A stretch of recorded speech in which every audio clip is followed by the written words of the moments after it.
స్పందించలేదు. యాజమాన్యానికి సంబంధించి ఎవరు కూడా మా దగ్గరికి రాలేదు. అయినా కూడా ఇమీడియట్ గా గవర్నమెంట్ అంతమంది చనిపోయిన వాళ్ళు ఉన్నారని గవర్నమెంట్ గబగబా స్పందించి అన్ని చేసి చంద్రబాబు నాయుడు గారు కూడా ఆ కుటుంబాలకి ₹1 కోటి కాంపెన్సేషన్ కూడా అనౌన్స్ చేసి ఇమీడియట్ గా ఎవరికైతే తీవ్రంగా గాయపడిన వాళ్ళకి 50 లక్షలు, అదేవిధంగా పాక్షికంగా గాయపడిన వాళ్ళకి 25 లక్షలు కూడా అనౌన్స్ చేయడం జరిగింది. అదే కాకుండా చంద్రబాబు నాయుడు గారు గౌరవ సీఎం గారు ఓ పక్క నుంచి మన డిప్యూటీ సీఎం పవన్ కళ్యాణ్ గారు ఎవ్రీ టైం మానిటర్ చేస్తూ అర్ధరాత్రి వరకు మానిటర్ చేస్తూ నెక్స్ట్ డే మార్నింగ్ అంత వర్షంలోని కూడా ముందు మెడికవర్ హాస్పిటల్కి కేజీహెచ్కి వెళ్ళి వాళ్ళని పరామర్శించి మళ్ళా సీన్లోకి వచ్చారు.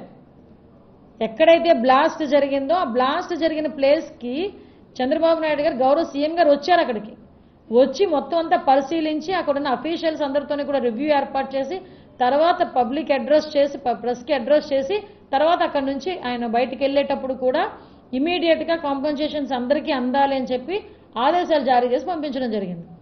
24 గంటల గడవక ముందే ఆయన అనౌన్స్ చేసిన 24 గంటల గడవక ముందే ₹1 పరిహారము ప్రతి ఒక్క మృతుని కుటుంబానికి కూడా వెళ్ళింది.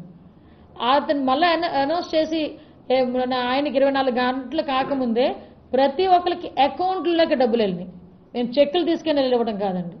₹50 లక్షలు తీవ్రంగా గాయపడిన వాళ్ళు 20 మందికి ₹50 లక్షలు, అదేవిధంగా పాక్షికంగా గాయపడిన వాళ్ళకి 18 మందికి ₹25 లక్షల చొప్పున ప్రతి ఒక్కరికి కూడా ఆర్టీజీఎస్ చేసి వాళ్ళకి ఆ కన్ఫర్మేషన్ పత్రాలు కూడా మేము ఇవ్వడం జరిగింది. ఇన్ని జరిగితే కాంపెన్సేషన్ ఇవ్వలేదు, కాంపెన్సేషన్ ఇవ్వకపోతే ధర్నా చేస్తాను. నువ్వు ధర్నాయే చేయాలంటే చాలా సంఘటనలు నేను చెప్తా, దాని గురించి ధర్నా చేయి, అప్పుడు మాట్లాడుకుందాం.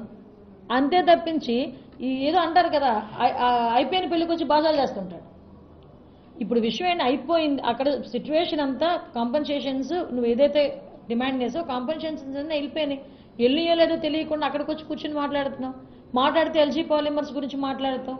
అరే ఎల్జీ పాలిమర్స్ సంఘటన జరిగిన వెంటనే నేను వచ్చేసాను అన్నాడు. అరే ఎల్జీ పాలిమర్స్ సంఘటన జరిగిన తర్వాత యాజమాన్యాన్ని ఎక్కడ పిలిపించుకున్నావు? నువ్వు సీన్లోకి అసలు వెళ్ళావా? ఎల్జీ పాలిమర్స్ సంఘటన జరిగిన ప్లేస్లోకి జగన్మోహన్ రెడ్డి ఆ రోజు వెళ్ళాడా? అసలు మీరు ఒకసారి ఆలోచన చేయండి. జగన్మోహన్ రెడ్డి కనీసం ఆ ప్లేస్లోకి వెళ్లకుండా ఎక్కడో హాస్పిటల్లో ఉన్న బాధితులను పరామర్శించి బయటకు వచ్చేసి ఎవరైతే 12 మంది, యాక్చువల్గా చనిపోయింది 15 మంది, స్పాట్లో చనిపోయింది 12 మంది, 3 రోజుల తర్వాత ఒక 3 చనిపోయారు. 15 మందికి ₹15 మందికి ₹1 పరిహారం అందజేసి ఆ లాస్ట్లో చనిపోయిన 3కి కూడా ఈ రోజుకి కూడా ₹1 అందలేదు. తెలుసా మీకు?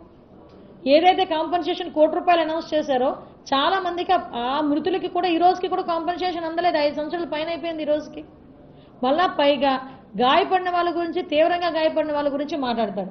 నా దగ్గర ఒక వీడియో కూడా ఉంది, మీరు చూస్తే మీరు అంటే వీళ్ళు ఇప్పుడు చేసేది ఒకటి, అప్పుడు మాట్లాడేది ఒకటి ఉంటుంది.